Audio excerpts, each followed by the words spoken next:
Luego de haber abarcado los conceptos básicos y los aspectos introductorios sobre lo que es las finanzas, vamos ahora a abordar lo que es el insumo principal de esta área que es la información financiera.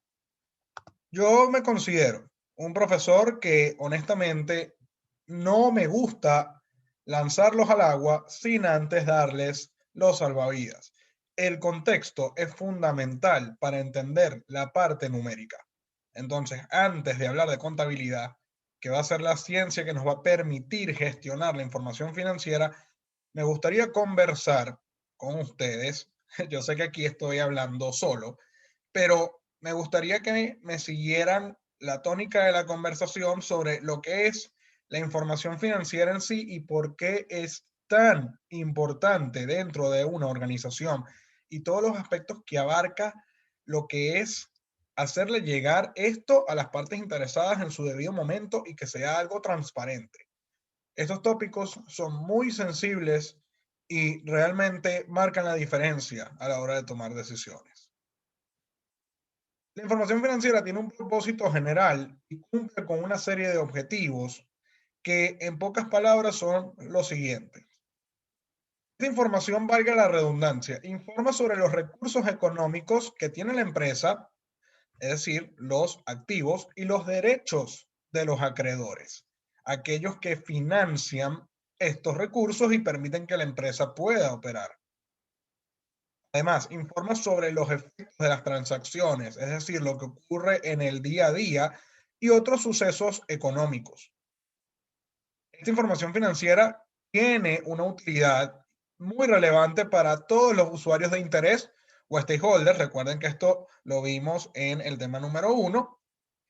Y claro, la idea es, y esta yo sé que es una idea que voy a repetir y voy a hacer mucho énfasis a lo largo de estos temas.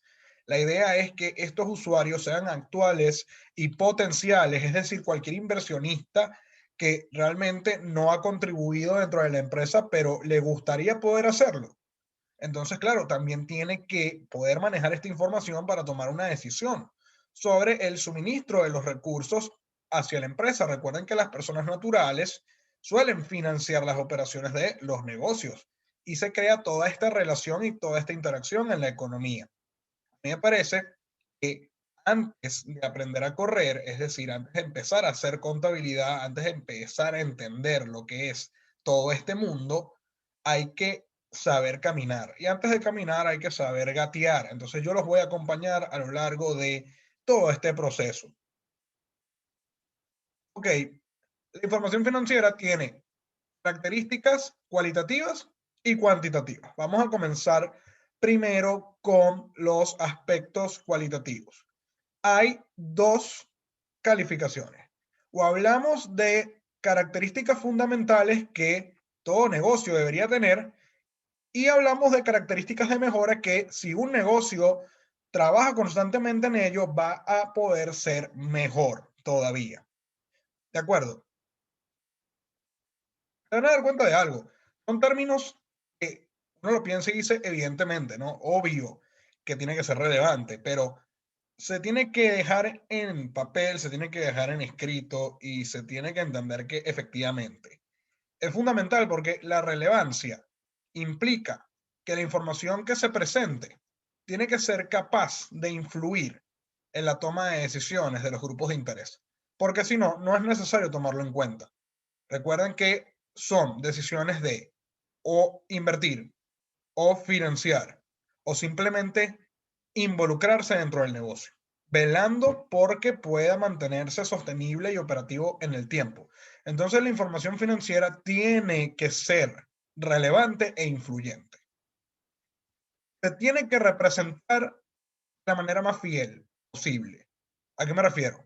Esta información debe ser completa, neutral y libre de error. Aunque vamos a ser honestos, los seres humanos cometemos errores. Por lo tanto, en todo este proceso contable, es normal que esto ocurra, pero precisamente la idea es que cuando se llegue al usuario final, cuando se llegue a un grupo de accionistas o a la banca o a un consumidor proveedor, etcétera. Que todos por igual puedan tomar decisiones y que la información sea transparente para todos. ¿Por qué digo, voy a hacer énfasis acá, por qué debe ser neutral? Porque no debe beneficiar a un stakeholder sobre otro. Y aquí es donde insisto, la contabilidad es única. No se puede hacer una contabilidad para un banco para poder conseguir un crédito y luego una contabilidad distinta para unos accionistas. ¿Me explico? Esa es la idea de esto. La materialidad o lo que se conoce como importancia relativa, esto para que sepan está basado en normativas contables y financieras. Lo que busca la materialidad es entender una cosa, la omisión o presentación inadecuada puede impactar, pero de manera negativa, a los grupos de interés. Y la idea de la materialidad es poder ver cómo una cuenta o cómo el desglose de una cuenta puede presentar una amenaza o un problema respecto a cómo está conformado y cómo está presentado para los grupos de interés. Y esto es algo que los auditores externos, y por algo tienen este rol dentro de las empresas, tienen que verificar, porque la información financiera debe estar en función a las normativas contables y financieras. ¿De acuerdo? Entonces, estos son los aspectos fundamentales. Todo negocio debe presentar la información en función a estos puntos. ¿Cuáles son los aspectos de mejora? La comparabilidad. Aquí estamos hablando de un término, se los comento, se llama benchmarking en inglés. Lo que se busca es las mejoras y lo que puede estar haciendo el otro, pero sabiendo que podemos ser, por ejemplo, empresas de diferentes, digamos, vender productos o servicios distintos, estar en un mismo sector o industria, pero que nuestra información sea comparable.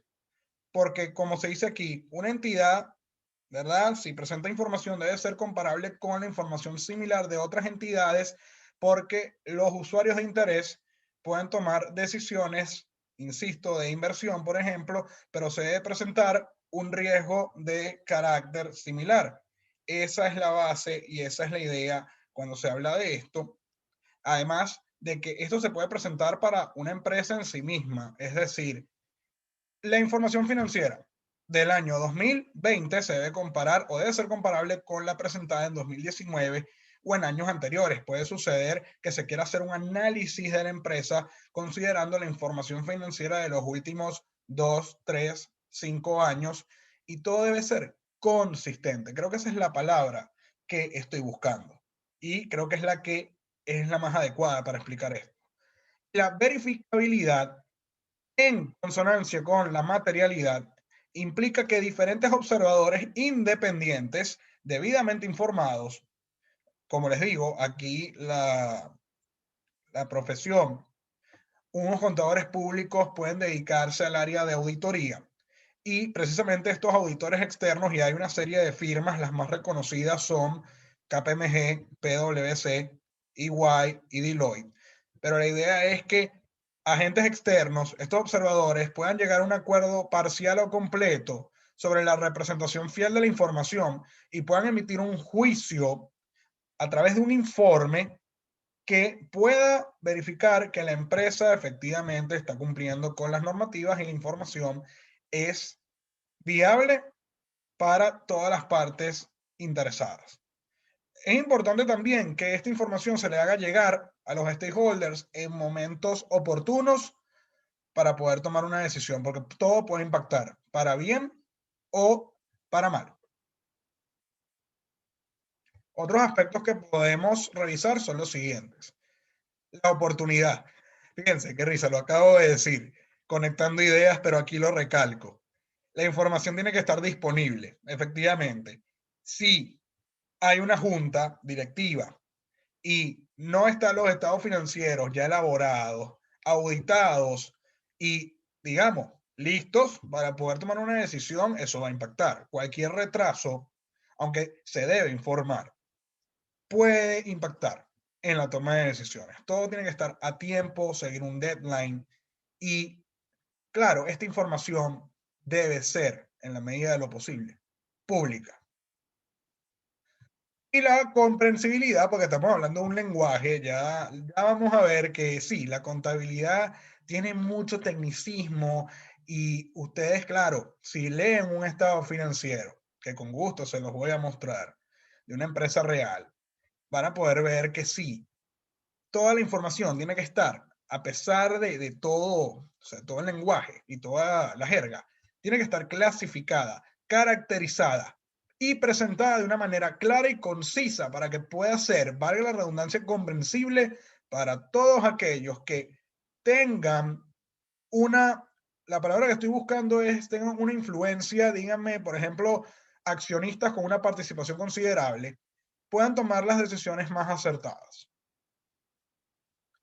¿Por qué son tan importantes estas características y por qué tengo que dedicarme a hablar sobre esto antes de pasar a los números? Porque la ética y la contabilidad están muy relacionadas. Estamos hablando de recursos de terceros. Estamos hablando de que hay partes interesadas que están velando de manera interna y de manera externa en el bienestar de la empresa y se han presentado casos por ejemplo, voy a citar el caso de Enron y el caso de WorldCom, por ejemplo, en Estados Unidos, sobre lo que tiene que ver, y ojo, no solo en Estados Unidos, en Europa, a lo largo del mundo sí se han presentado este tipo de situaciones, pero lo que es el maquillaje de cifras, lo que es fraudes contables, lo que es omitir u ocultar información es algo que ha sucedido y ciertamente se han hecho regulaciones y se han hecho leyes, como por ejemplo esta de la ley de Sarbanes-Oxley,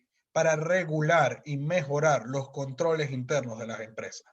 Voy aquí a citar uno de los casos más populares, que es el de Enron, que era una empresa a finales de los 90 y comienzos de los 2000, que tuvo su auge en el sector energético y los auditores externos era la firma que era bastante reconocida. Hoy en día realmente ya, más que decir que no existe, ya no es relevante.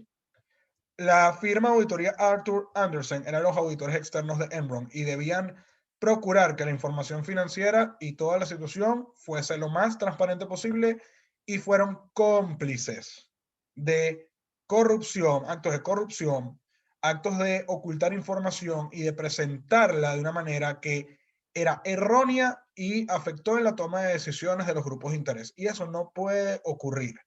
¿Qué hacía Enron? Sería interesante que lo investigaran. Básicamente utilizaba vehículos de inversión y presentaba la información de una manera que ocultaban las pérdidas que tenían durante varios años.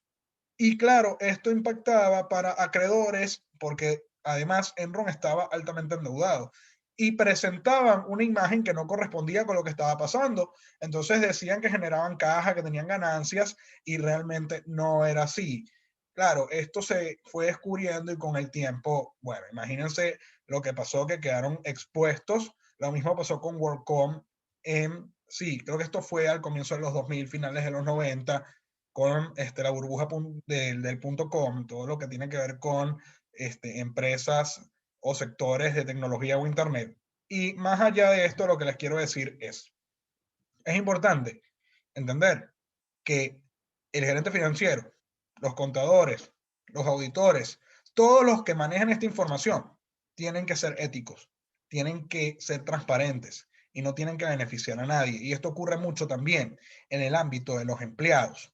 Hay muchos empleados que por miedo a tener repercusiones o que se les afecte su salario o que los despidan, se callan y ven malas prácticas que no reportan o hacen cosas indebidas con la información. Y la idea es generar una cultura organizacional que permita que se puedan reportar casos como estos, que el empleado se sienta seguro, que pueda ser productivo y que ciertamente se curan las áreas grises. Es decir, normas de conducta, lineamientos, un conjunto de valores que permita que se puedan minimizar situaciones como esta. Entonces, por eso es importante que se pueda de alguna manera gestionar el control interno y que estas cosas no ocurran. Desde el año 2002 que se generó esta ley, se han podido regular las operaciones y se ha hecho un mayor seguimiento por parte de las juntas directivas a gerentes, o ha habido, sí, una gestión más adecuada en cuanto al manejo de la información. Bien, una vez que abarcamos los aspectos cualitativos, vamos a hablar de los aspectos cuantitativos. Ya en sí vamos a hablar de lo que es la contabilidad, aunque ya les mostré la definición en el tema anterior, aquí lo vamos a reforzar.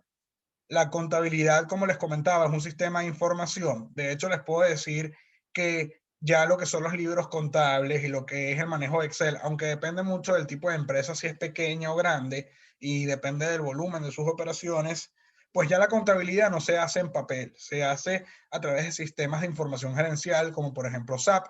Entonces, claro, la idea es tener un sistema que pueda medir las actividades de la empresa, procesar los datos históricos, las transacciones, y los pueda convertir en un informe o reporte que le comunique los resultados a los stakeholders. Por lo tanto, se habla de lo que es el proceso contable y tiene una entrada, tiene un intermedio o proceso y tiene una salida. ¿Cuál es la entrada? La recopilación de datos, información, lo que son las transacciones a través de facturas, notas de crédito, notas de débito, cualquier comprobante de ingresos y egresos. Se toma todos estos insumos y comienza todo el proceso contable, que es lo que vamos a estar haciendo acá, sobre lo que es análisis y clasificación de estas operaciones. El registro, como les comentaba, no va a ser medular en este curso. Igual yo les voy a mostrar ejemplos, así como tampoco vamos a hablar de, o bueno, poner en práctica lo que son los ajustes y el cierre, pero se les va a dar todo un panorama para poder preparar los estados financieros y posteriormente analizar esta información. Entonces, claro, el producto final de todo este proceso son los estados financieros, que son el estado de situación, el estado de resultados y el flujo de efectivo. Vamos a definir los estados financieros per se. Estos documentos, estos reportes constituyen una representación estructurada de la situación financiera, es decir, qué es de la empresa y qué es de terceros, y del rendimiento financiero de una entidad, es decir, si genera ganancias o pérdidas.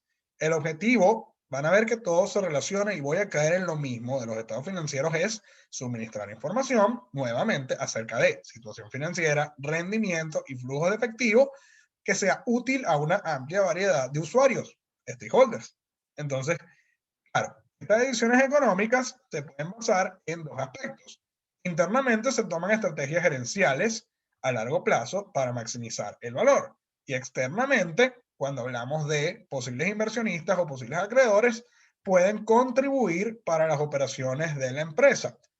Ahora, aquí pueden ocurrir dos cosas. Hay empresas que cotizan en bolsa, sea en Nueva York, sea en Venezuela o en otros países, cuya información es completamente pública y se puede ver en portales como Yahoo Finanzas o MarketWatch, donde pueden buscar una empresa como Netflix, Disney, Apple, y ver sus estados financieros, ver sus indicadores y ver el valor y la cotización de su acción, por ejemplo. Hay otras empresas que no cotizan en bolsa, que son privadas, y por lo tanto su información está más restringida. Pero lo que les quiero mostrar es que efectivamente la información financiera de las empresas usualmente es pública, es auditable y se presenta de una manera razonable. Adicionalmente, los estados financieros muestran los resultados de la gestión. Ahí puedes ver si realmente los administradores están haciendo bien su trabajo, porque la idea es que se pueda gestionar y se pueda distribuir de la manera adecuada los recursos que les han sido confiados. Y para cumplir con este objetivo, los estados financieros deben suministrar información acerca de los siguientes elementos. Y ya vamos a empezar con la parte de clasificación. Ya vamos a empezar a tomar estas transacciones y operaciones financieras y les vamos a poner un nombre y les vamos a poner terminología. Los elementos de una empresa que se reflejan en los estados financieros son usualmente 5. Vamos a desglosarlos y vamos a ver una serie de elementos adicionales para poder comenzar a elaborar estos reportes. Hablamos de activos, pasivos, patrimonio, ingresos y gastos. Hay dos elementos adicionales importantes. El capital suscrito, es decir, el aporte inicial de los dueños para constituir la empresa, y un elemento clave que resalto en negrita, que son los flujos de efectivo. ¿Se acuerdan de lo que hablábamos al final del tema 1? La gestión del flujo de caja es el resultado final de todo esto. Esta información, junto con lo que está contenido en las notas, van a ver que los estados financieros adicionalmente tienen una serie de anotaciones para poder explicar de una manera más detallada todo lo que está acá. Va a permitirle a los stakeholders predecir los flujos de efectivo futuros de la empresa. Y ese es el trabajo. Y en particular, claro, la distribución temporal, valga la redundancia, en el tiempo y su grado de certidumbre, porque recuerden que lo que genera valor es el flujo de caja.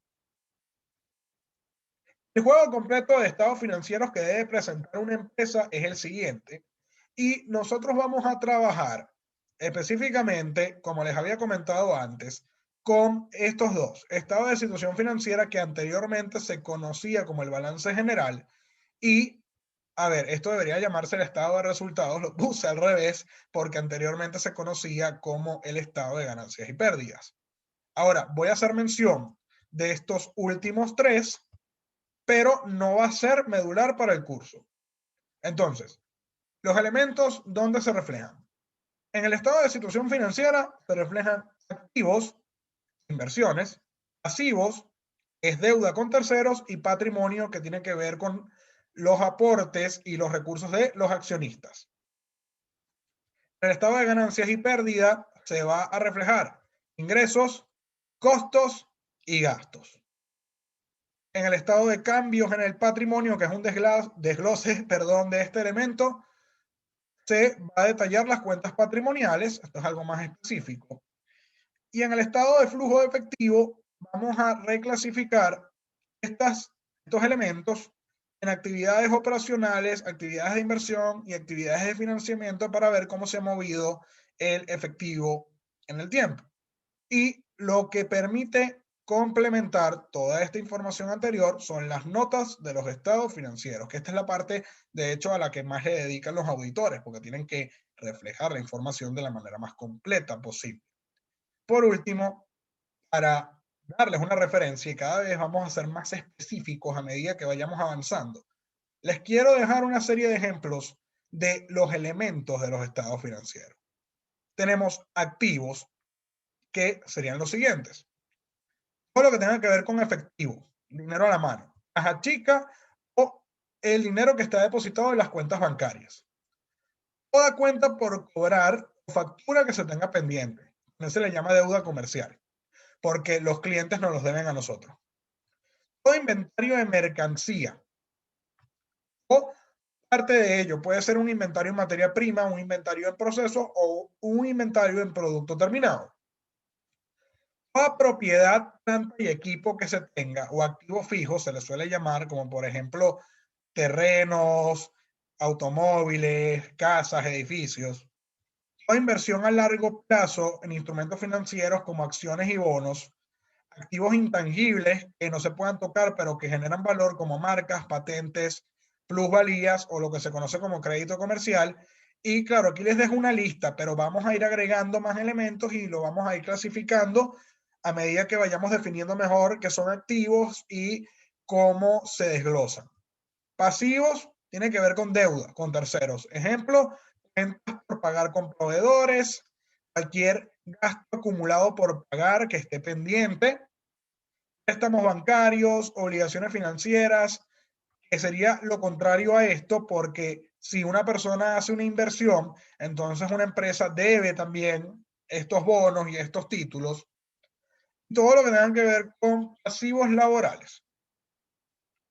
El patrimonio, en inglés se le conoce como equity, está todo lo relacionado a el capital social, todo lo que tenga que ver con inversión en acciones. Esto lo vamos a ver con más detalle luego, lo que son las acciones comunes y las acciones preferentes. Todas las ganancias o utilidades que no han sido distribuidas a los accionistas, sino que se mantengan para fines de reinversión. Todas las reservas por ley que se tengan que hacer. pago de dividendos que reduce de hecho el patrimonio porque es lo que se le paga a los accionistas, y también se incluye todo lo que tenga que ver con donaciones. Bueno, y dejaba esto por un lado las acciones en tesorería, son aquellas acciones que no circulan libremente y que no se pueden adquirir, sino que la empresa las mantiene como parte de sí misma. Cuando hablamos de ingresos y gastos, se puede pensar que un activo o un ingreso o un pasivo y un gasto son lo mismo y realmente no, ya lo vamos a ver. Cuando hablamos de ingresos, tenemos todo lo que ganes por vender un producto. Aquí también se incluye ingresos por servicio, claro. Todo ingreso que ganes por invertir y te tengan que pagar intereses. Todo ingreso adicional que ganes por vender activos que desincorporas de la producción.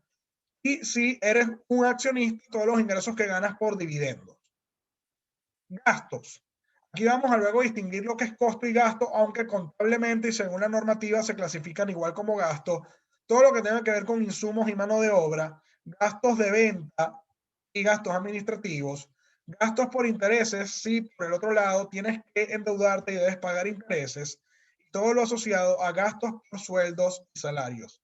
Todo esto y más lo vamos a ver con mayor detalle más adelante, pero quería dejarles la pintura, la imagen completa para comenzar. Continuamos en el siguiente video y seguimos aquí en el Aula Financiera UCAP.